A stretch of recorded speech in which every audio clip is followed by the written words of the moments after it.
Assalamualaikum warahmatullahi wabarakatuh.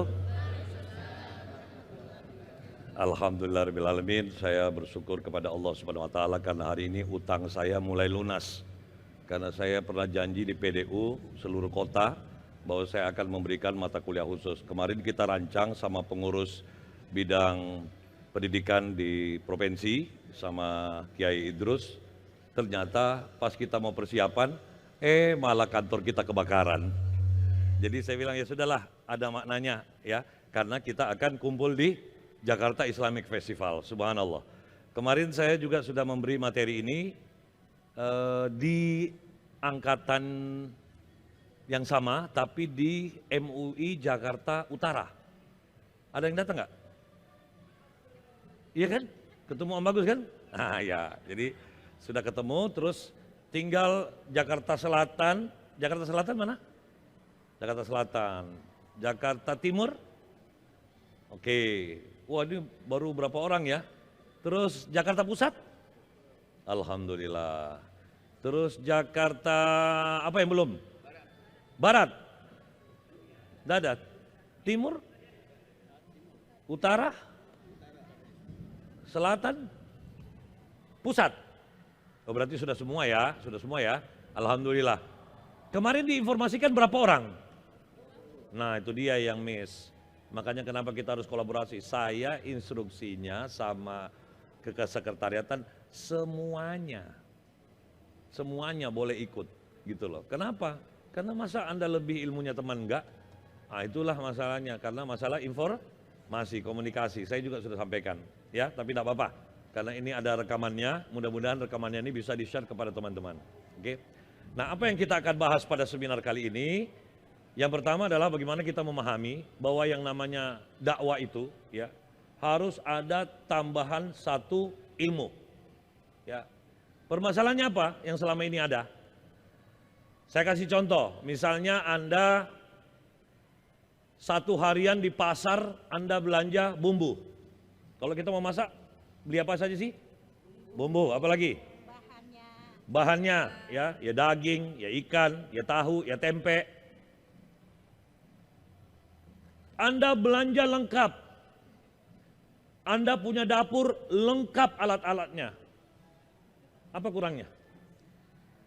Apa kurangnya? Tenaga? Tenaga sudah ada.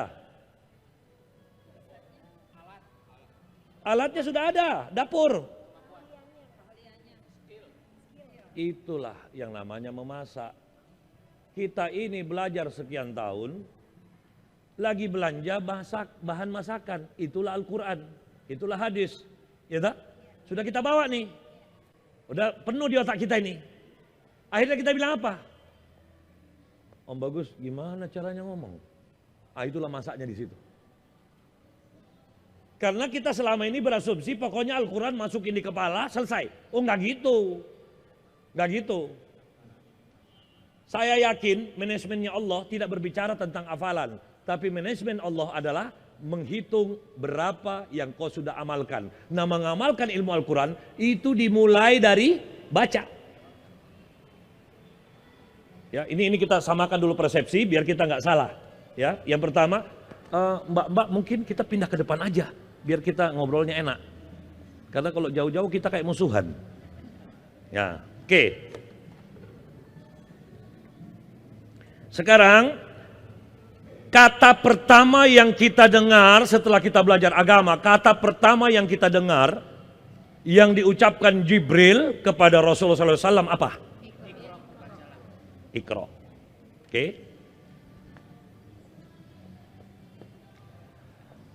Apa artinya Iqra? Itu terjemahannya.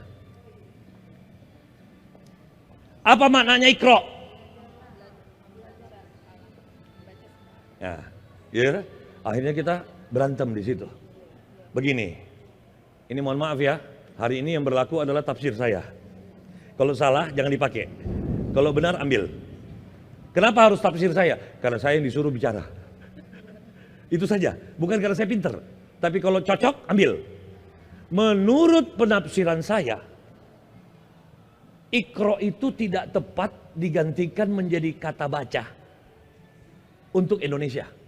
Karena orang Indonesia mendengar kata baca, itu adalah aktivitas berkenaan dengan huruf. Gitu? Ustadz baca, Ustadz cari apa? Mana Om Bagus yang mau dibaca? Ya Kak? Sebenarnya baca yang dimaksud pada kata ikra, itu bukan baca yang kita maksud. Akhirnya kita ambil Al-Quran, baca. Sekarang saya tanya, kita orang apa? Orang Indonesia. Al-Quran bahasa apa? Disitulah besar pahalanya. Kenapa besar pahalanya? Karena kita baca ndak mudeng. Kita baca nggak ngerti. Orang Arab saja baca belum tentu ngerti. Apalagi kita ini orang Betawi.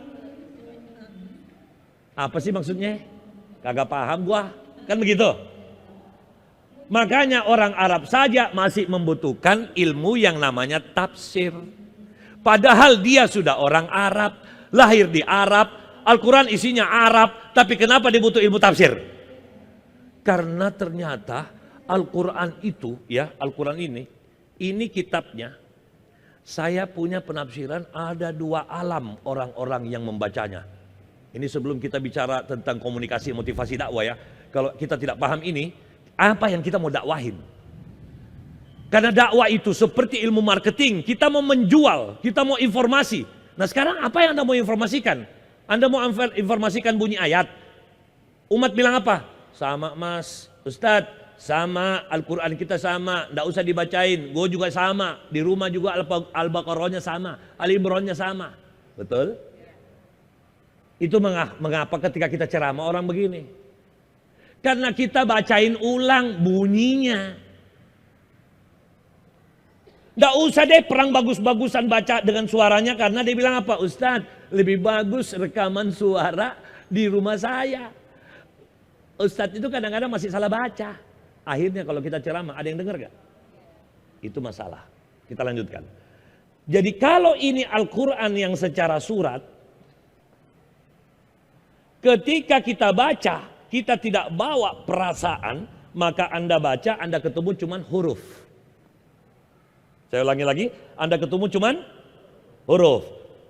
Mau nggak Anda naik ke atas atau maukah Anda turun ke bawah? Ternyata orang baca Al-Quran itu akan ketemu 3 alam. Alam yang cuman bunyi-bunyian, yang kata Rasulullah SAW, ilmu agamanya itu cuman sampai di tenggorokan. Gitu? Atau Anda orang yang baca Al-Quran, tapi Anda tiba di alam hikmah yang tertinggi. Pilih mana? Atau Anda baca Al-Quran, Andalah orang yang menghina Al-Quran. Karena Al-Quran sendiri mengatakan, orang-orang yang tidak beriman, ketika membaca Al-Quran, dia tidak akan ketemu apa-apa, kecuali ayat-ayat yang akan dia olok-olok. Itu ayat. Om Bagus, olok-olok itu kayak apa? Jangan pikir tidak ada kemungkinan kita lah orangnya. Contoh olok-olok itu apa? Kita baca terjemahannya, tapi kita tidak amalkan. Itulah orang-orang yang masuk dalam golongan orang yang mengolok-olok. Al-Quran menyuruh kita sedekah enggak? Jadi kalau kamu tidak sedekah, kamu mengolok-olok ayat. Al-Quran suruh kita tersenyum tidak? Kenapa? Kenapa disuruh tersenyum? Karena Al-Quran menyuruh kita mengikuti Rasul. Rasul bilang apa? Senyum itu sedekah. Jadi kalau ada orang sudah belajar ilmu Al-Quran, ketika dia mau dakwah mukanya begini, siapa yang mau dengar kamu? Apalagi dagumu mulai naik. Sudah kuliah di PDU, sombong. Melihat orang, ngeremehin. Ternyata kitalah orang yang gak bisa tembus ke surga. Masih lebih baik itu orang yang tidak belajar Al-Quran. Gitu, masih lebih baik dia. Tapi dia sombong. Ketimbang kita yang sudah baca Al-Quran masih sombong. Laknat kita lebih berat. Kok bisa begitu Om? Saya kasih contoh. Ustadz siapa nama? Lukman. Ustadz Lukman bawa pistol 2, bawa senapan, bawa bom, bawa granat. Dia berkelahi sama orang yang kurus, sakit-sakitan, kalah.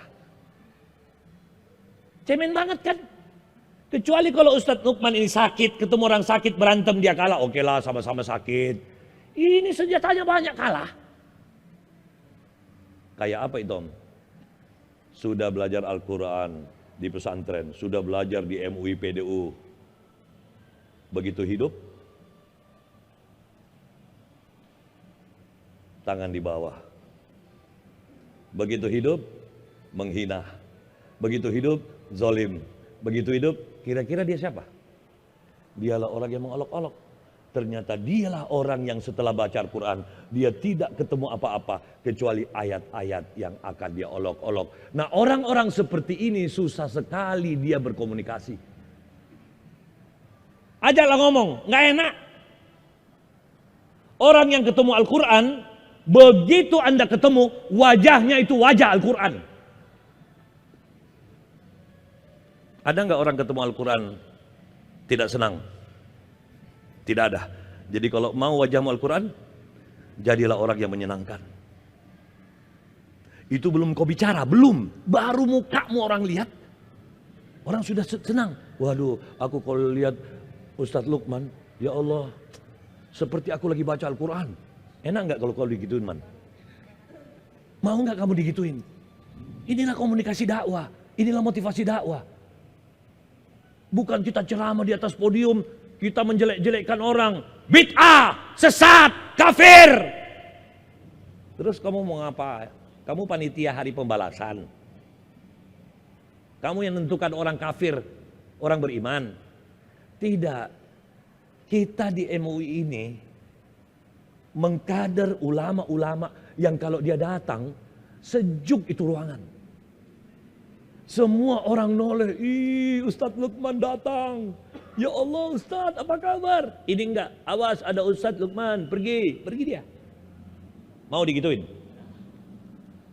Oh bagus kalau begitu, bagaimana caranya supaya saya bisa? Mudah-mudahan waktunya cukup. Tapi kalau tidak, kita lanjutkan lagi. Ya kan? Ini mumpung ada acara G-Fest, kita numpang. Itu kita numpang. Nah, nanti kita bikin lagi. Kemarin tuh bagus sudah rancang, kita akan bikin lagi. Ya, saya sudah pikir apa pakai Zoom ya? Karena kalau saya ke Jakarta Utara, yang timur cemburu, selatan cemburu, saya ke selatan. Begitu juga. Jadi tidak berhenti-berhenti ini kecemburuan. Jadi satu-satunya cara kita kuliah pakai Zoom. Nah, cuman memang ketika praktek nggak bisa pakai Zoom. Saya nggak bisa lihat kemiringan kepala Anda salah atau tidak, tangan Anda salah atau tidak. Nah, seperti itu. Oke, saya lanjutkan ya. Jadi ternyata Iqra itu, kenapa ada orang mudah Iqra-nya? Karena dia paham ini Iqra apa. Ternyata Iqra ini kalau Om Bagus tafsirkan, dia tidak layak diganti dengan kata baca. Tapi dia lebih layak diganti dengan kata riset. Risetlah atas nama Tuhanmu. Di mana riset itu isinya panjang. Nah, di sini baru kita mengerti artinya mengaji. Orang Indonesia kalau bilang mengaji, apa yang dia lakukan mudah? Buka Al-Quran, dia baca. Lagi ngapain? Lagi ngaji. Apakah benar dia ngaji? Ngaji itu panjang. Ngaji itu sama dengan riset. Jadi kata lain riset adalah mengkaji. Tapi Indonesia itu kalau dia dibuangkannya mengaji. Ya tak? Mestinya mengkaji, tapi faedah bunyi indah diganti menjadi mengaji. Nah, beda kalau di Jawa Timur. Di Jawa Timur itu tidak ada Pak Haji, yang ada Pak Kaji. Pak Kaji, ya kan? Oke, kita lanjut ya sampai di sini. Jadi ternyata Iqra ini ya artinya riset, di mana riset perjalanannya panjang. Kita hapus dulu, ini whiteboardnya kekecilan soalnya. Iqra ini panjang.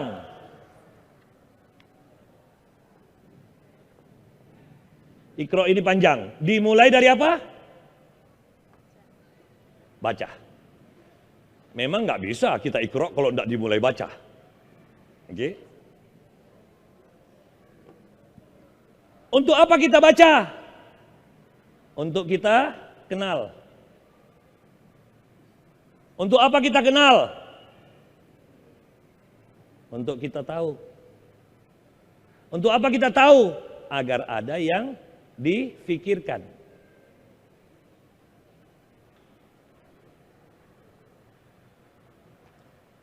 Coba kita ambil apa sih yang Allah ancam kalau manusia tidak melakukan proses riset. Om Bagus terkagum-kagum oleh bocoran yang Allah sampaikan di surah Al-A'raf ayat 179. Ya. Karena di surah Al-A'raf ayat 179 hati-hati karena Allah sudah mengancam suatu kondisi. Kondisinya sering Anda dengar enggak? Khatamallahu ala qulubihim. Satu. Qulubihim ya. Wa ala sam'ihim. Wa ala lalu gisawatun. Apa yang Allah ancam? Gisawatun wallahu adzabun adim. Apa yang Allah ancam? Hati-hati kamu ya, azabku amat pedih. Samalah kalau manusia itu sama manusia, hati-hati lo Lukman ya. Lo tahu siapa gua, awas lo. Gua kalau nyiksa orang, hati-hati lo. Ah, itu maksudnya. Gara-gara apa? Satu, hati. Dua, tiga. Nah, ciri khasnya kayak apa itu Om? Di dalam ilmu hati, kita harus paham, hati itu punya dua serdadu besar. Yang pertama mata, yang kedua telinga. Tapi kalau sudah madebut, ada yang belajar ilmu komputer? Komputer itu ada motherboardnya. Kalau sudah motherboardnya rusak, ya toh? Komputer itu Bu, kalau sudah motherboardnya rusak, biar kau punya monitor yang paling mahal di muka bumi, biar kau punya keyboard yang paling mahal di bumi, nggak ada gunanya kau ngetik. Kenapa? Rusak motherboardnya. Makanya Islam mengajarkan untuk memahami bukan matamu yang buta, tapi motherboardmu. Bukan telingamu yang budek, tapi hatimu. Nah, sekarang mari kita lihat kenapa itu bisa terjadi. Karena kita mau dakwah ini. Kadang-kadang kita mau ngomong ini, aduh ya Allah Om Bagus, saya mau ngomong apa? Ya Allah itu orang kok bisik-bisik. Ya Allah kok katanya orang saya ngomongnya ngawur. Itu karena kita mungkin ya ta, hatinya belum terbuka. Sehingga mulut ini adalah bocoran daripada hati. Jadi kesimpulan awal teorinya berkomunikasi ya, boleh dicatat, berkomunikasi itu adalah mengekspresikan pikiran. Saya ulangi lagi, berkomunikasi itu mengekspresikan pikiran. Jadi kalau orang pikirannya kacau, apa yang Anda lihat? Kalau orang pikirannya kacau, apa yang Anda lihat? Lihatlah mukanya kacau. Tangannya kalau jalan, kacau. Dagunya pun kacau. Ya tak? Dengarkan kata-katanya. Kata-kata yang keluar dari mulutnya adalah kekacauan. Ajaklah kerja. Ayo kerja ini yuk. Lihatlah hasil kerjanya. Kacau. Makanya Imam Suyuti mengatakan, apa yang tampak di luar itulah kedalaman batin. Jadi tolong Anda yang menjadi pendekar-pendekar agama Allah ini, yang akan menolong agama Allah ini, tolong jangan Anda yang sakit. Kalau Anda yang juga sakit jiwa, terus yang keluar dari mulut Anda apa? Sakit jiwa Anda. Muka Anda bagaimana? Jadi jangan lagi Anda ngomong begini, Om Bagus, saya walaupun tidak senyum, tapi hati saya baik loh. Prat. Orang yang mukanya enek, itu isi otaknya enek. Mana ada bunda orang makan duren, pas dia bersendawa, bau nangka. Nggak mungkin toh? Karena bau yang keluar dari mulut itu adalah ekspresi apa yang ada di dalam. Maka muka kita ini, nah Om Bagus terus gimana dong Om kalau muka saya sudah begini? Betulkan hatimu. Betulkan hatimu. Om Bagus, kalau hati saya masih banyak kotornya, saya kasih Anda cara yang terbaik. Walaupun di dalam masih kusut, kau rubahlah gambarmu dulu. Nanti gambar yang lain itu akan merubah yang di dalam. Contohnya bagaimana? Walaupun kau susah, walaupun berat di depan hidup ini, walaupun kau susah cari uang, jangan pernah kau jual agamamu. Tapi teruslah kau begini. Lah kita tidak, mentalnya jelek banget. Kita bilang apa? Ya bagaimana lagi Om, kita kan ini cuman guru ngaji. Hidup dari mana kalau bukan dari jamaah? Saya bilang kau jual agamamu. Sekarang saya balik ya. Saya balik. Buka surah Yasin ayat 21. Ada yang hafal? Surah Yasin ayat 21. Ada yang hafal? Oh itu hari-hari dibaca itu. Baca artinya. Surah Yasin ayat 21. Ikutilah orang-orang yang tidak meminta bayaran darimu karena, dengerin. Karena mereka orang-orang yang mendapatkan petunjuk. Sekarang kita balik rumusnya. Luqman, maukah kamu dapat petunjuk? Jangan minta imbalan. Disitulah titiknya. Cuman kita ini baru mimpin ceramah. Otak kita. Kira-kira kau bisa dapat petunjuk gak? Tidak. Kaulah orang yang belajar agama hanya untuk menjual agamamu. Larangannya sudah keras, jangan kau jual ayat-ayatku. Jangan kau jual murah ayat itu. Apalagi cuma 3 juta 1 jam. 10 juta saja terlalu murah untuk bunyi ayat. Sudah mulai kan? Salahnya kita salah cita-cita. Kita masuk di PDU pengen jadi ustadz. Karena kita pengen jadikan mata pencaharian. Disitulah letak. Rasul sudah katakan sesuatu yang dilakukan dengan niat yang salah selamanya akan salah.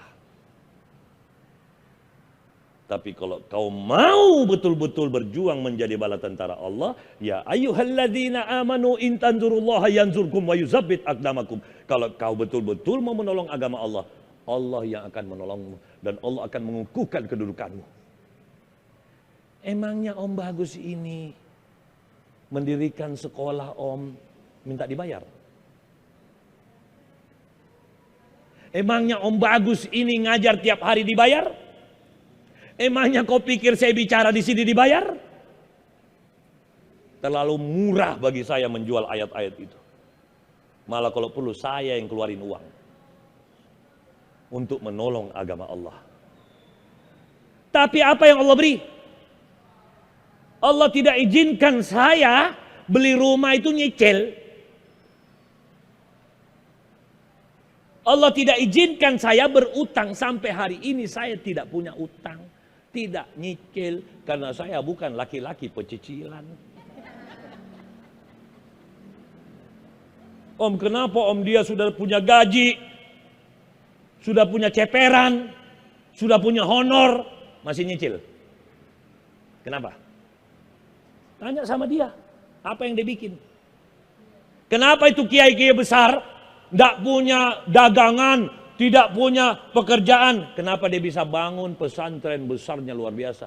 Karena dia ikhlas. Anda ini calon penerus kiai-kiai, nyai-nyai di Indonesia. Tapi kalau Anda mentalnya juga salah, ingat hasil penafsiran saya yang bisa mempercepat kiamat tiba. Ya, saya ulangi lagi. Yang bisa mempercepat kiamat tiba itu adalah ulahnya ulama. Bukan ulahnya umat, salah Anda. Saya menemukan 35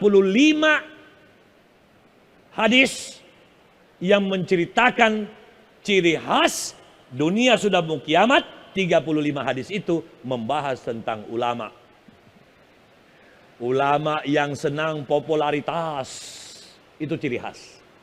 Ulama yang madut, dia bilang Om Bagus, cinta tanpa gerakan nggak berarti katanya. Cuan. Nah, semoga Anda tidak begitu. Oke, kita lanjutkan. Jadi surah Al-A'raf mengingatkan kita tentang hati. Mari kita bongkar ya, biar kita paham apa yang harus kita persiapkan untuk komunikasi dan motivasi dakwah. Ya. Yang pertama, ya sebelum kita lanjut, ini masih fikir ini, masih koma ini, masih panjang. Masih panjang ya, kita lanjutkan. Kita buka dulu surah Al-A'raf ayat 179. Silakan, ada yang baca?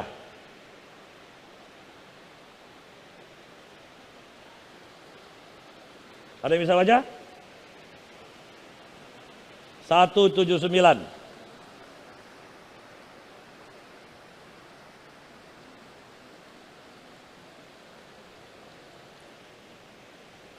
Itu ayat-ayat kunci itu. Kalau ayat-ayat kunci, itu yang paling wajib Anda hafalkan.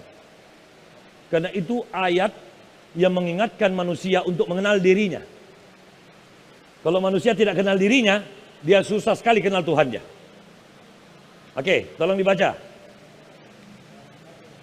Walaqad dara'na li jahannama katsira minal jin wal ins lahum qulubun. Mari kita baca ya. Allah katakan apa? Sungguh akan aku masukkan ke neraka jahanam. Saya ulangi lagi. Sungguh akan aku masukkan ke neraka jahanam banyak dari golongan jin dan manusia. Kenapa? Mari kita bahas ya, mari kita bahas. Ini kita mulai ketemu nih. Kenapa Om Bagus mengatakan Iqra itu bukan baca? Iqra itu riset. Di sini mulai ketemu, ya. Kita mulai mengatakan lahum qulubun. Ya, Allah katakan yang pertama, lahum qulubun la yafqahuna biha. Ku beri dia hati tapi tidak dipakai untuk paham ayat-ayatku. Sekarang saya tanya, apa itu hati? Lukman, apa itu hati? Kalau kamu tidak ngaji sampai ke situ, kamu susah sekali berdakwah karena kau tidak bisa pecahkan unsur kemanusiaan. Makanya kenapa para ulama-ulama tasawuf mengatakan manusia itu rata-rata terlambat mengenal siapa dirinya.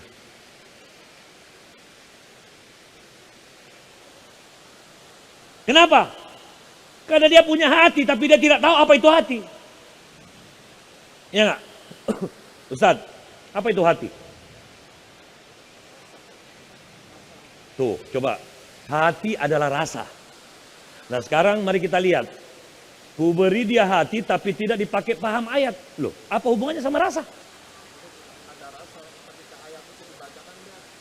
Nah kan, mulai terjadi pengarang-ngarangan. Kenapa bisa kita jadi miskomunikasi, misunderstand? Mau tahu saya cerita? Kalau kau tiap hari kumpul sama duren, lama-lama kau jadi malas makan duren dah. Kau kenal nggak jeruk? Kau kenal nggak salak? Nah itulah kalau kau hari-hari cuman baca Al-Quran yang tersurat, kau itu tidak bisa bahas apa makna Al-Quran. Bagaimana caranya Om biar saya bisa memahami Al-Quran? Setelah kau baca Al-Quran, bertaburanlah kau di muka bumi, ya toh? Kau belajar ilmu matematika, kau belajar ilmu fisika, kau belajar ilmu air, ilmu jiwa, ilmu komunikasi. Lalu kau kembali kepada Al-Quran, maka Al-Quran akan menceramai kamu. Apa arti kehidupan? Yang ini surat, itu sirat. Oke, saya ulangi lagi. Ini surat, ini sirat. Sekarang saya tanya, sudah lulus kan baca surat? Sekarang Om Bagus tanya, sudah kau mulai belajar sirat? Kalau kau tidak belajar sirat, kau mau ngomong apa?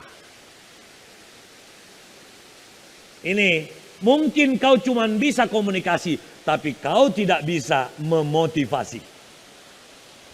Kebayang nggak Lukman ceramah khutbah Jumat, ya toh? Tapi waktu dia datang di masjid, dia turun dari mobil Alphard. Dia masuk ceramah, orang semua noleh. Wih, ini kiai pakai Alphard. Dia ceramah, habis dia ceramah dia turun, dia buka dompetnya.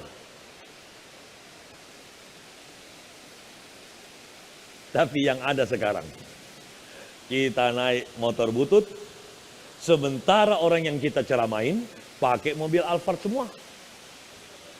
Kau didengar nggak? Itu masalahnya, Anda cuma bisa ngomong tapi tidak bisa memberi motivasi. Kau bercerita tentang rumah tangga sakinah mawadah warohmah, sementara rumah tanggamu sendiri sakitnya mewabah dan merona.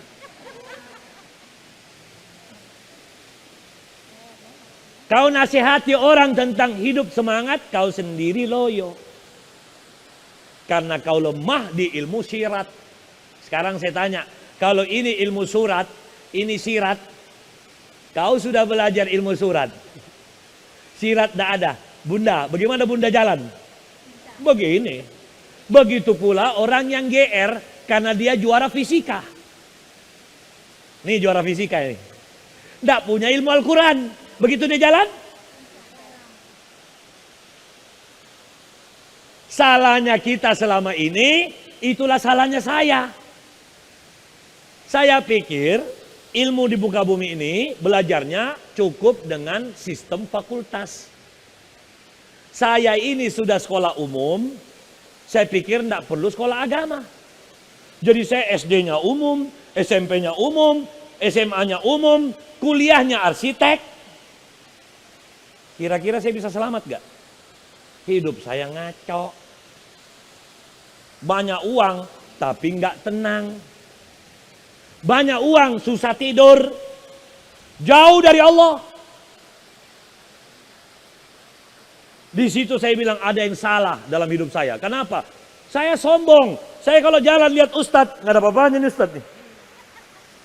Benar. Itulah diri saya dulu. Kenapa? Saya masih semester 3 sudah bisa beli mobil. Dan itu bukan dari orang tua saya. Saya fight dalam kehidupan. Saya penyiar, saya MC termahal, saya daber, saya aktor. Duit saya banyak. Tapi ada waktu-waktu tertentu saya menangis. Kenapa? Orang lain pulang Jumatan bahagia. Saya kok tidak pernah Jumatan. Untung saya tidak mingguan. Coba bayangkan itu. Akhirnya apa? Disitulah saya mulai paham. Kenapa saya sombong dengan satu kaki. Padahal saya sadar hidup saya pincang.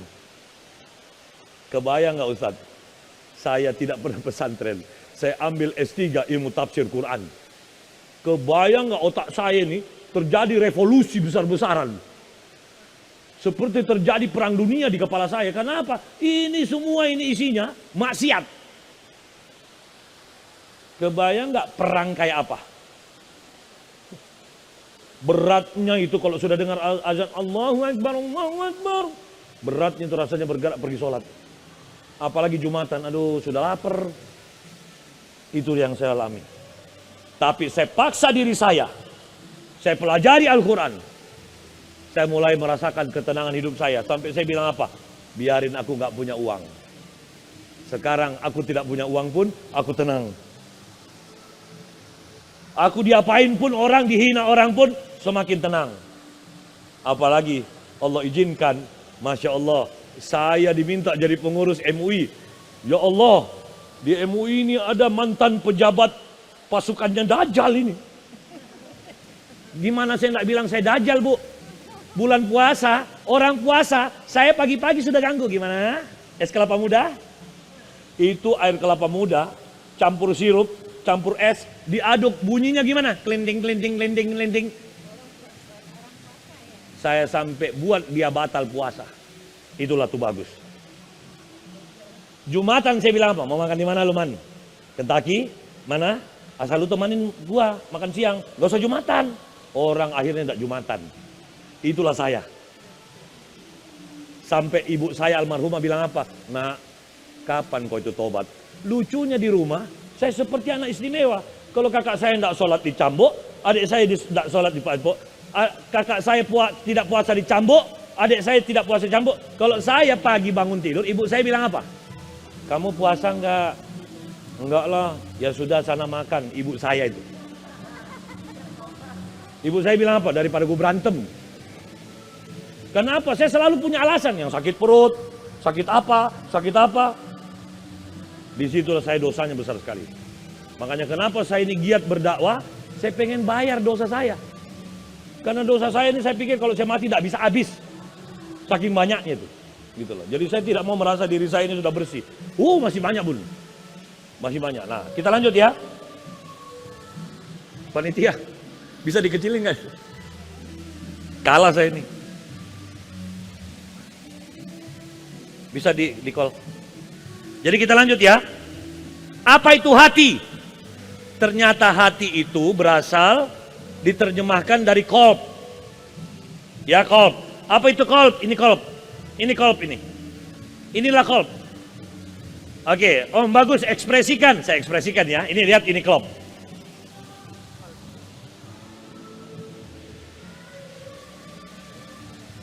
Apa namanya ini? Kenapa ada orang yang begini? Kenapa? Kenapa? Bingung. Itulah kenapa ada istilah kolb. Kolb itu bolak-balik. Bahasa lain dari bolak-balik apa? Kasak kusuk, maju mundur, mondar mandir. Apalagi? Pelin pelan. Apalagi?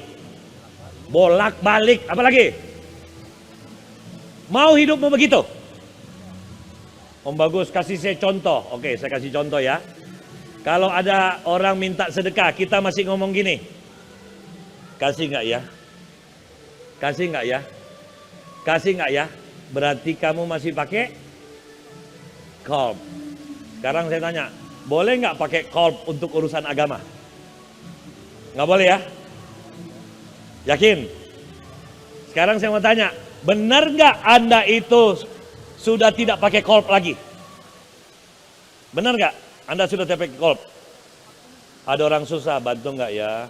Bantu nggak ya? Begitu mau kuliah Anda bilang apa? Kuliah nggak ya? Kuliah nggak ya? Begitu mau nikah, nikah nggak ya? Nikah nggak ya? Suami minta maaf, maafin nggak ya? Maafin nggak ya? Kalau Anda masih begitu untuk urusan agama, Anda bukan golongan orang yang sami'na wa ato'na. Kenapa? Karena urusan agama Anda masih kolb. Mestinya apa Om? Putuskan. Memutuskan itu Anda sudah pindah ke yang namanya nafs. Apa itu nafs? Kumpulan hati yang sudah membeku. Contoh, setiap lihat orang susah, langsung. Itu namanya nafs. Nafs itu ingat ya ada 3. Kalau Luqman memilih nafs sedekah, ada orang lain Luqman temanmu, nafsunya itu tidak ke sini, dia ke sini. Setiap lihat orang susah, dia lari. Dia sudah jadi nafs.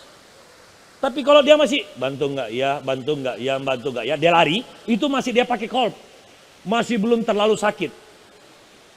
Kalau sudah dibilang setiap lihat orang dia malas senyum, apa sih lo lihat-lihat? Dia sudah memilih amaro bisu. Luqman memilih mutmainah. Sekarang saya tanya, yang boleh masuk surga? Ya ayyuhat Tuhan nafs mutmainah. Yang dipanggil siapa? Sekarang sudahkah Anda mutmainah atau mutmutan? Nah kalau masih mutmutan, inilah dia. Ya enggak?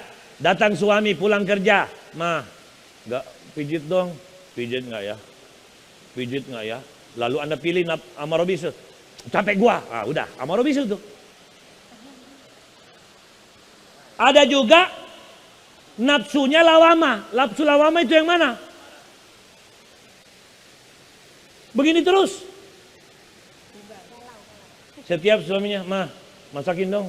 "Tunggu dulu, gue tanya dulu. Gue masak apa ya? Gue masak apa ya? Gue masak apa?" Sampai 3 tahun dia tidak jawab. Itu orang lawamah. Namanya nafsu galau. Nah, kalau Anda masih galau, jangan dakwah. Bahaya. Yang Anda dakwahi itu adalah kemunafikan. Apa bedanya kita sama Rasul? Kenapa Rasul kalau bicara, jangankan jamaah, musuhnya aja takjub. Oke? Sekarang saya tanya, bagaimana dengan kita? Jangankan musuh, sahabat saja muak.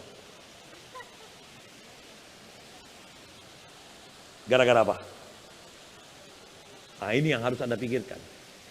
Jadi sekali lagi, Allah katakan apa? Akan masukkan ke neraka jahanam banyak dari golongan jin dan manusia, karena ku beri dia hati tapi tidak dipakai untuk paham. Jadi perintah paham itu ini. Paham itu dia bolak-balik. Kenapa ada orang bolak-balik? Kenapa ada orang bolak-balik? Cari ide. Oke? Kalau kau tidak masukkan ide Al-Quran di kepalamu, yang masuk apa, Ustaz? Bisikan setan atau nafsu yang bersemayam. Makanya kenapa perintah hidup Iqra? Supaya ketika hatimu jalan, yang kau ambil ayat-ayat. Permasalahannya yang Anda masukin bunyi Arabnya. Apa yang mau diambil? Mestinya apa? Pemahamannya. Senyumlah kamu, karena senyum sesama muslim itu sedekah. Kebayang gak Ustadz dari tadi senyum? Berapa banyak sedekah Anda untuk saya? Dibanding yang di belakang. Orang-orang yang mengantuk, suruh baca surah Mujadilah ayat 11. Di situ dia kena ditempeleng oleh Allah. Mujadilah ayat 11. Bacakan dia. Supaya dia tahu. Apakah dia masih bala tentara Allah atau orang-orang yang mengangkat bendera perang kepada Allah dan Rasulnya. Jangan kau datangi majelis kalau kau tidak lapang. Berlapang-lapanglah kamu di dalam majelis. Apa itu lapang? Duduk kau terdepan, jangan di belakang, kau sempit. Kita tidak. Katanya orang beriman, ada majelis duduk di belakang. Kau sudah tidak melapangkan majelis. Makanya kalau ngaji, jangan cuma Arabnya. Kau tembus sampai maknanya. Baru kau bisa ceramah. Kalau kau ceramah hanya bunyi-bunyian, mau pamer suaramu yang bagus, tidak ngefek di hatinya orang. Ini mohon maaf ya. Tapi kalau kau nyampe di sini, ditambah suaramu bagus, hafalanmu bagus, 100 untuk rugu'ah. Ya kan? Kita lanjut. Yang kedua apa yang Allah katakan? Walahum a'yunun la yubsiruna biha. Ku beri dia pandangan, mata, tapi tidak dipakai untuk melihat tanda-tanda kebesaranku. Di sini mulai. Tanda-tanda kebesaran Allah, ilmu geografi, tanda-tanda kebesaran Allah, ilmu fisika, ilmu kimia, ilmu ekonomi, ilmu jiwa, ilmu komunikasi, ya, ilmu biologi. Sudah kau pernah baca? Kalau tidak, kau termasuk orang yang diancam. Jadi jangan bilang saya kan jurusan tarbiyah om. Terus jurusan apa? PAI. Makanya yang saya baca kitab-kitab agama. Agama itu kau pikirkah biologi itu bukan agama? Kau pikirkah fisika itu bukan agama? Kebayang gak ilmu fisika kau tidak bawa agamamu? Habis semua perhitungan fisika itu kau kibulin semua. Kau kira ke ilmu ekonomi itu bukan ilmu agama? Kalau kau belajar ilmu agama, ilmu ekonomi kau tidak bawa agama, kau tipu semua orang. Jadi kebayang gak? Kita hidupnya sudah semakin jauh dengan Rasul, jarak kita sudah 1400 tahun, agama dan ilmu yang lain terpisah sekarang. Sampai ada orang bilang, tuh bagus, kita lagi bicara politik, Jangan kau bawa-bawa agama. Saya lucu itu. Saya bilang, sini Kiai. Sini Kiai. Kenapa antum bilang begitu? Nggak boleh kita ngomong politik. Jangan bawa agama. Saya bilang, mohon maaf Kiai. Saya kencing aja, saya bawa agama saya. Karena agama mengatur saya sampai urusan kencing. Apalagi politik. Karena agama itu pedoman hidup. Sekarang saya tanya, ada orang berpolitik tidak hidup? Hidup gak itu yang di partai-partai? Hidup dia toh? Dia pakai gak pedomannya? Itulah kenapa kita negara ini semakin ngaco. Ulama inilah yang ditunggu bersuara. Ulama inilah yang diminta berdakwah. Tapi jangan ulamanya gampang dibayar. Nanti kau bikin fatwa yang merusak syariat. Karena dibayar. Saya pengen itu ulama-ulama DKI gagah, itu kaya dengan perdagangannya.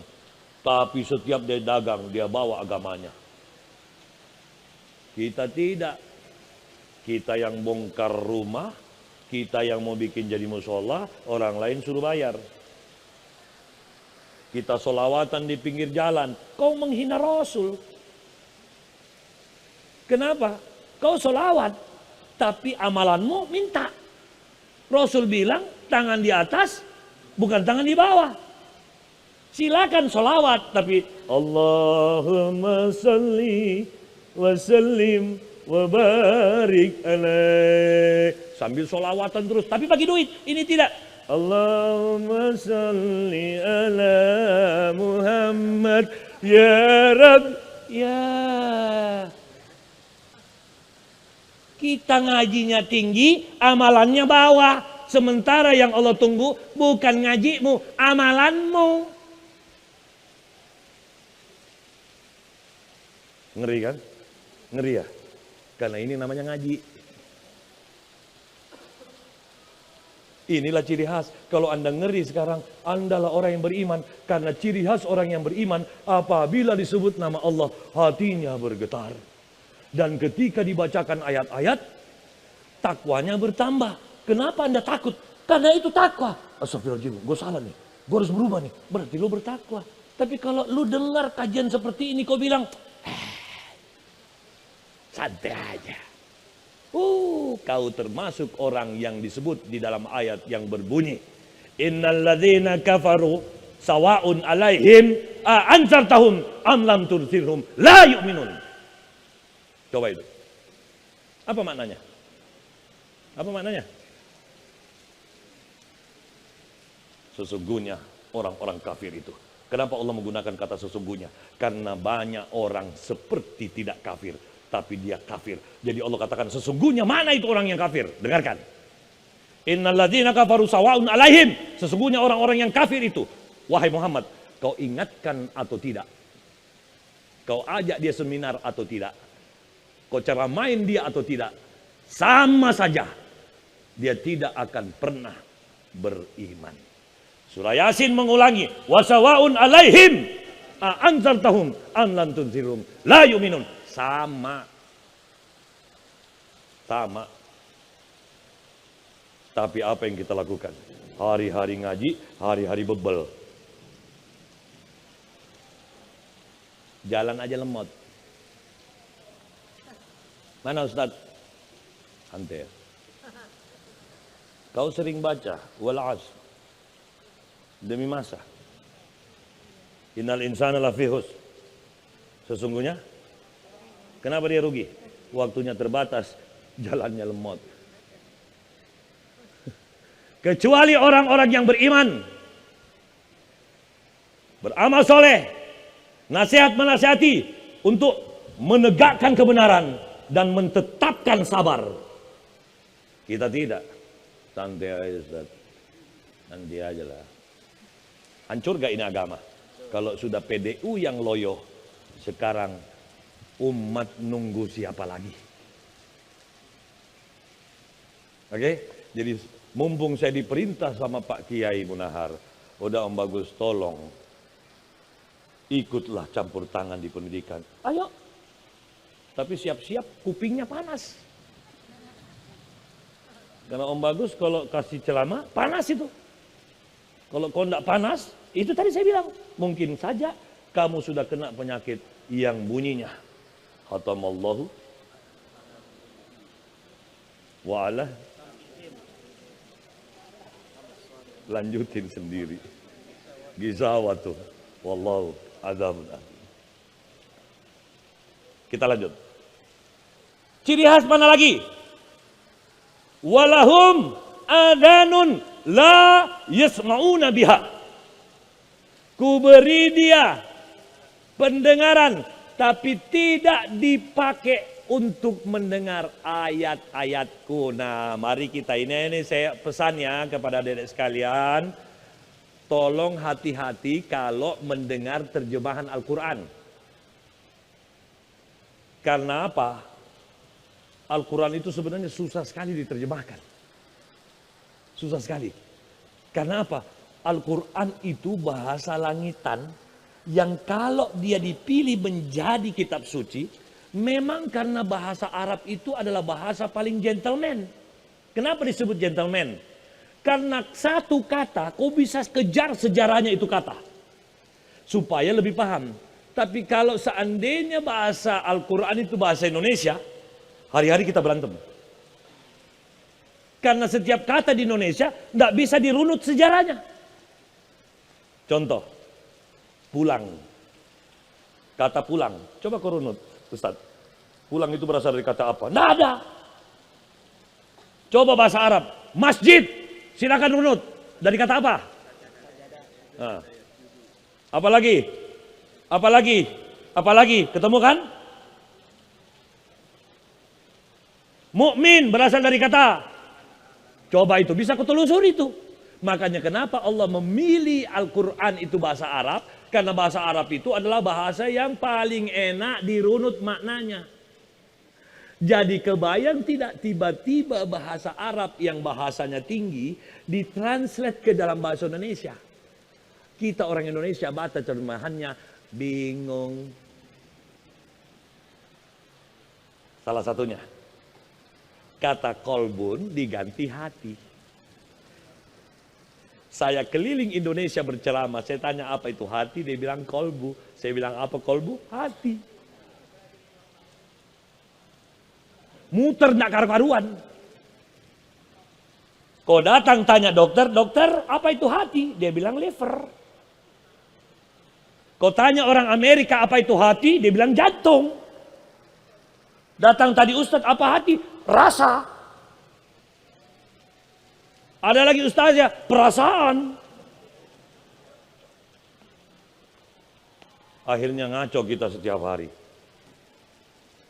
Karena kita itu menggunakan kata hati di Indonesia, hati itu banyak maknanya. Makanya kenapa Ustadz mengatakan rasa? Dia tidak salah. Karena selama ini dalam hidupnya yang didengar kata hati itu adalah rasa. Yang salah itu yang memperkenalkan beliau. Ya enggak? Nah sekarang saya dengar. Ku beri dia pendengaran, tapi tidak digunakan untuk mendengar ayat-ayatku. Lalu saya bilang sama Ustadz, siapa nama? Hashim. Saya ngomong, dengerin ya, dia dengerin dialognya. Sim, lu kenapa sih kalau Om Bagus kasih tahu kagak mau denger? Maknanya apa itu?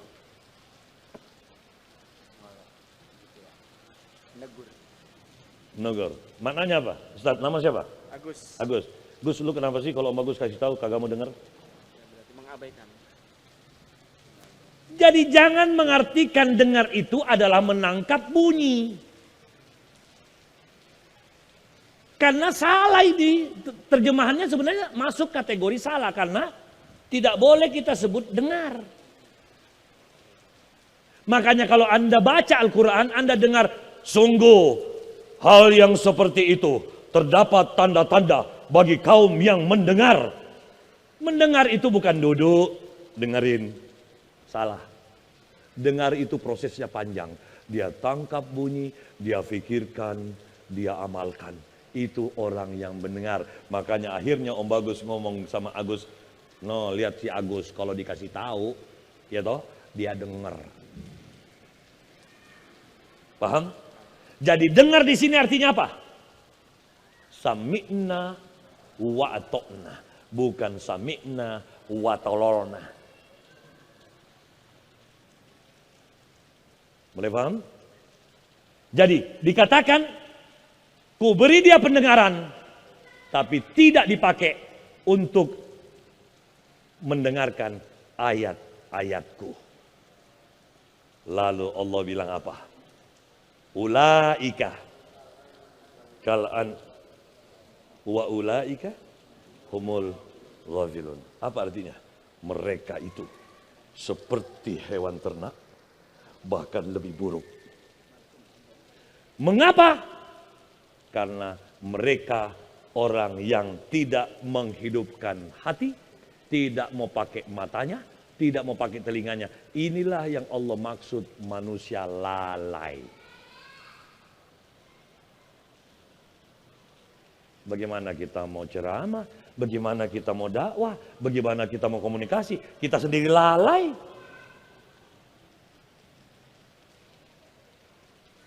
Oke, kita lanjut.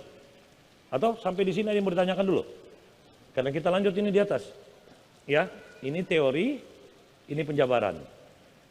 Sekarang ada yang mau ditanyakan? Agus mau nanya? Lanjut. Ada yang mau tanya? Aman ya? Oke, kita lanjut ya. Kita lanjut. Setelah kita mikirkan, mikir ini banyak proses. Jangan berpikir itu habis baca, duduk. Bukan itu maksudnya pikir. Pikir itu baca, gitu. Datangi minimal 7 orang kiai. Kiai, apa maknanya? Begini nak, begini nak, begini nak. Kiai 1. Besok pagi ayat yang sama. Kiai, apa maksudnya? Gini nak, gini nak, gini nak. 2 dong. Kiai 7. Kira-kira otak lu naik nggak peringkat pahamnya? Lah kita tidak, ngajinya 1 kiai. Kita bilang apa? Saya mah terserah kiai aja lah. Kiai suruh mencret, saya mencret. Disitulah Anda bukan menjadi orang yang berpikir. Kau menjadi orang yang fanatik. Orang yang fanatik otaknya kaku. Kamu kalau mau dakwah jangan fanatik. Boleh fanatik kepada Rasul. Jangan kepada penafsir. Kiai itu penafsir. Makanya saya selalu bilang sama murid-murid saya, tolong kamu cari lagi minimal 6 guru. Kalau kau anggap saya gurumu, tolong kau cari 6 lagi. Kalau kau cuman ke saya, kalau saya ini benar, kalau saya salah, kita sama-sama masuk neraka. Tapi kalau kau punya 6 lagi, kau punya pembanding. Paham? Cuman banyak orang, enggak, saya Om Bagus aja lah, apa aja terserah Om Bagus. Om Bagus suruh cemplung, Om Bagus suruh saya nikah. Om Bagus bilang cerai. Saya bilang kau bukan orang yang beriman, kau orang fanatik. Ya, berhenti menjadi orang fanatik karena kau tidak pakai otakmu. Orang yang fanatik otaknya mati. Yang boleh mati berurusan dengan Allah, yang boleh mati berhubungan dengan Rasul. Kenapa cuma 2 itu Om? Karena asyhadu an la ilaha illallah wa asyhadu anna Muhammadar Rasulullah. Hanya itu yang menjadi dalil mengapa saya hanya fanatik kepada 2 hal itu. Makanya kenapa ada santri sampai dilecehkan kiainya? Ya karena dia fanatik sama kiainya. Kalau saya jadi santri, kiai saya begitu, saya tempeleng dia aja. Loh berarti Om tidak takzim sama guru. Oh mohon maaf, takzim kepada guru yang bagaimana? Kalau dia sudah melenceng, dia bukan guru saya. Dia bala tentara Dajjal juga. Karena ada itu yang suka-suka colek-colek. Kalau saya sama santri perempuan saya, jangan coba-coba kau sentuh tangan saya. Kalau yang laki-laki kau mau cium tangan, jangan cium tangan kau, cium pantat saya kasih. Kalau laki. Kalau perempuan, jangan kau sentuh saya. Kau rusak, saya rusak. Berarti kau merusak gurumu. Nah itu bedanya. Karena apa? Itu yang ada di otak saya, itu yang saya yakini.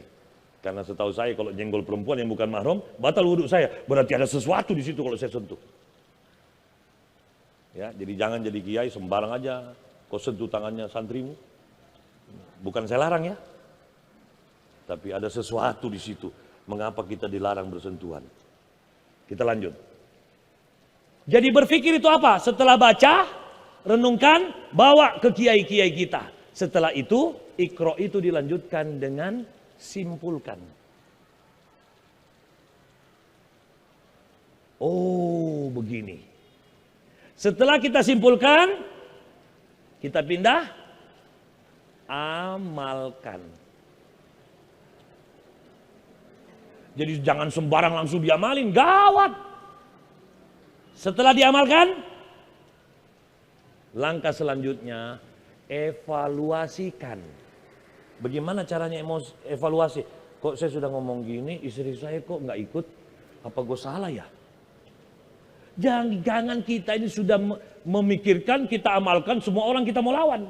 Kau salah, kau sesat, kau bid'ah, kau ini. Kitalah orang yang salah fikir karena kita mulai merasa paling benar. Itu juga musuh Allah. Ya enggak? Apalagi Rasul sudah katakan, apabila ada orang memfitnahmu, jangan salahkan dia karena atau apabila fitnah itu terbentuk akibat ulahmu sendiri. Oke, jadi setelah amalkan, evaluasi. Setelah kita evaluasi dapat dua jalan. Dapat dua jalan. Jalan pertama, amalanmu benar. Kalau amalanmu sudah benar, tugasmu adalah yang terakhir. Apa kira-kira Bunda? Istiqomahkan. Kalau kau salah, tobat. Tobat itu artinya kembali. Kembali ke mana? Lu kembali ke baca ulang. Iqra lagi. Iqra lagi.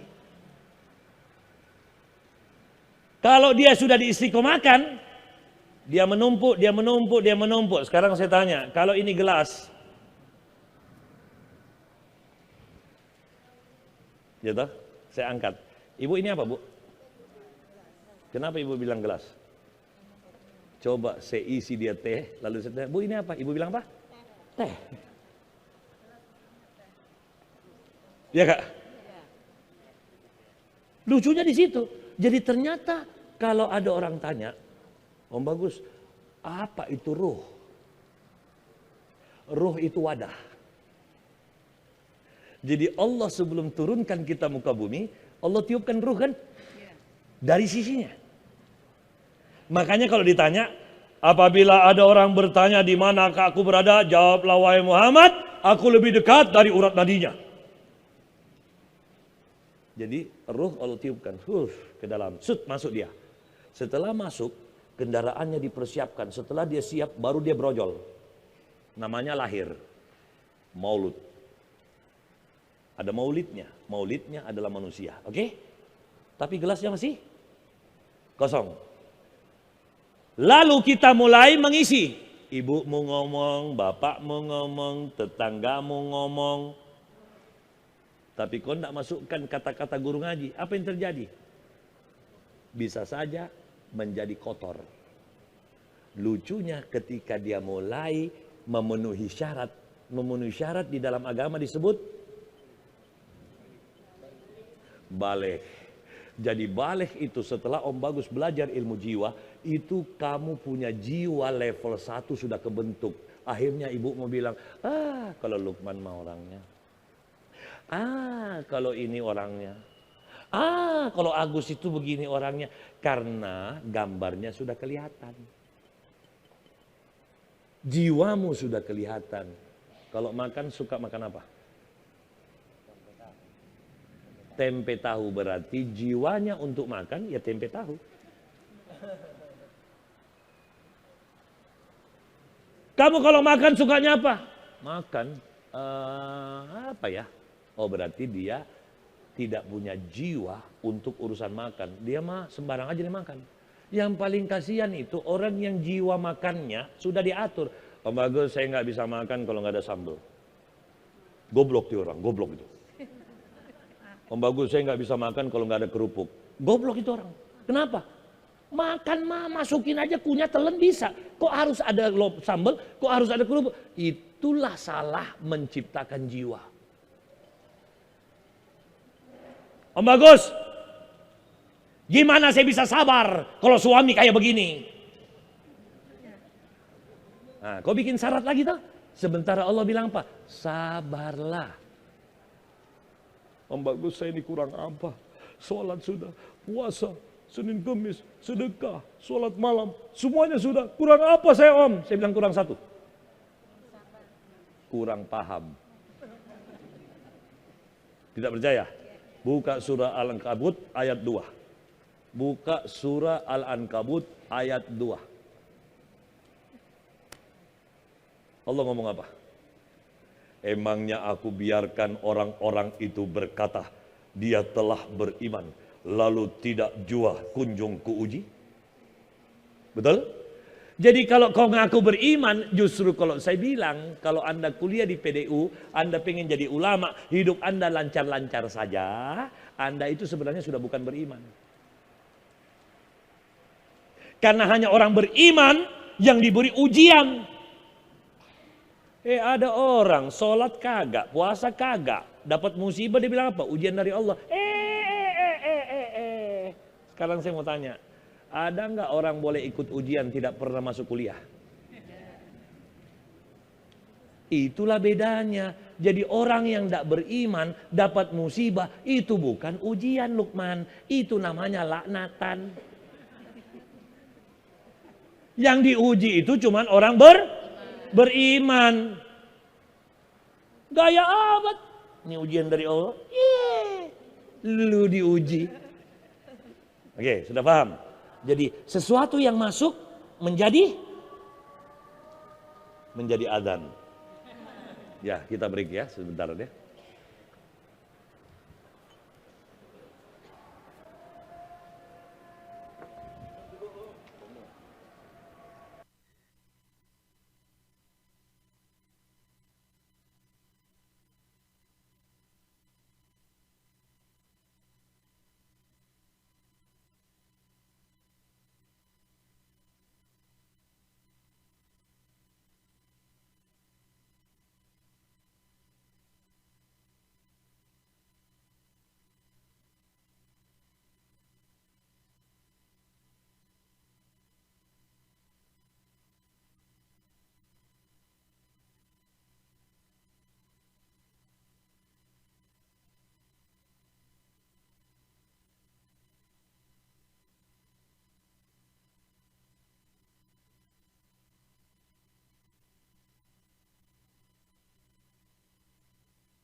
Tanpa mengurangi rasa hormat terhadap panggilan Allah, kita niatkan untuk selesaikan baru kita break sholat ya. Jadi intinya begini Om Bagus, cuman mau mengingatkan kepada saudara-saudaraku semua, para pejuang agama Allah.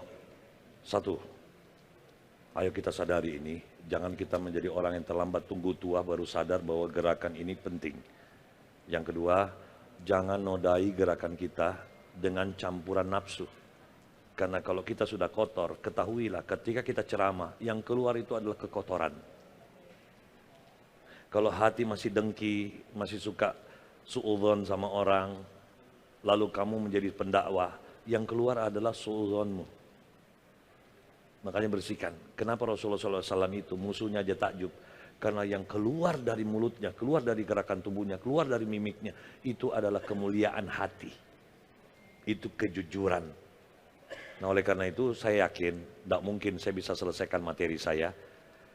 Kita janjian, nanti diatur oleh Kiai Idrus, nanti persiapan, kita akan mungkin akan Om Bagus tetap menjadikan ini utang. Kita akan belajar secara Zoom, ya, mungkin 2 minggu sekali. Om Bagus akan hadir mengisi sampai saya rasa tugas saya sudah lunas bagi yang mau ikut. Maka dari itu nanti Anda mewakili kota-kota masing-masing. Nanti Om Bagus yang tanggung aplikasi Zoom-nya, Anda cuma ikut saja dengerin ya. Tapi nanti ada kalanya Om Bagus bilang kita numpang tempat, mungkin kita numpang di kantor Wali Kota Jakarta Selatan. Nah, kita kumpul di situ untuk praktek. Dan saya janji akan memberi sertifikat khusus di luar MUI. Jadi MUI sudah kasih PDU, saya kasih Anda sertifikasi Public Speaking Mastery. Ya, yang itu harus bayar sekian juta tapi di sini gratis. Ya, seperti itu. Jadi nanti saya keluarkan sertifikat dari lembaga sekolah saya. Ya, dan itu bisa Anda pakai di luar. Nah, cuma nanti pelatihannya kurang lebih kalau nanti akhirnya tiap minggu saya butuh pertemuan itu paling tidak 6 sampai 7 kali pertemuan. Itu sudah prakteknya ya. Nanti tolong satu orang di sini kita tunjuk sebagai koordinator. Dia membentuk kelompok WA, ya toh? Lalu masukkan kita semua di situ termasuk Om Bagus, Kiai Idrus, Kiai Irfan sebagai Direktur BPPKU. Karena itu tanggung jawab kami kepada Anda dari provinsi. Kalau dari kota sudah diajarkan kan PDU-nya. Nah, kalau dari provinsi tanggung jawab kami untuk ya istilah manusianya ya, mohon maaf, istilah manusianya menyempurnakan. Ya, istilah manusianya. Walaupun kalau bahasanya Allah, kita tidak akan pernah sempurna. Tapi kita ikhtiar, ya. Terus kalau bisa ini hari juga kita tuntaskan, supaya nanti kita omongannya lanjut. Karena nggak mungkin Om Bagus selesaikan. Tugas saya cuma mengingatkan itu, yang paling utama adalah mulailah mengaji dengan format Iqra. Ya, datangi guru banyak, berhentilah jadi orang yang fanatik. Karena orang yang fanatik, dia mulai setengah kafir. Kenapa? Kafir itu apa? Artinya? Tertutup. Makanya telinganya akan, ya. Kalau dia setengah kafir, dia mau dengar di sini, ini dia tidak mau dengar. Sudah setengah kafir. Gitu. Itu yang bahaya. Ya. Jadi harapan Om itu nanti kita akan ketemu dan Om Bagus akan lengkapi dengan beberapa informasi-informasi tentang teknik-teknik berdakwah dengan unsur memahami psikologi, memahami komunikasi, bahkan mudah-mudahan waktunya cukup kita bisa juga melakukan yang disebut dengan terapeutik tazkiyatun nafs. Jadi nanti Anda bisa nangani kalau ada orang kesurupan, bagaimana caranya. Karena itu kan umat itu sekarang kalau lihat orang kesurupan, apa yang dia bilang? Nah, yang kasihan, yang dipanggil ustadznya bengong. Ya enggak? Karena orang yang kesurupan, ketahuilah, itu adalah hal yang memancing supaya Anda memfitnah jin.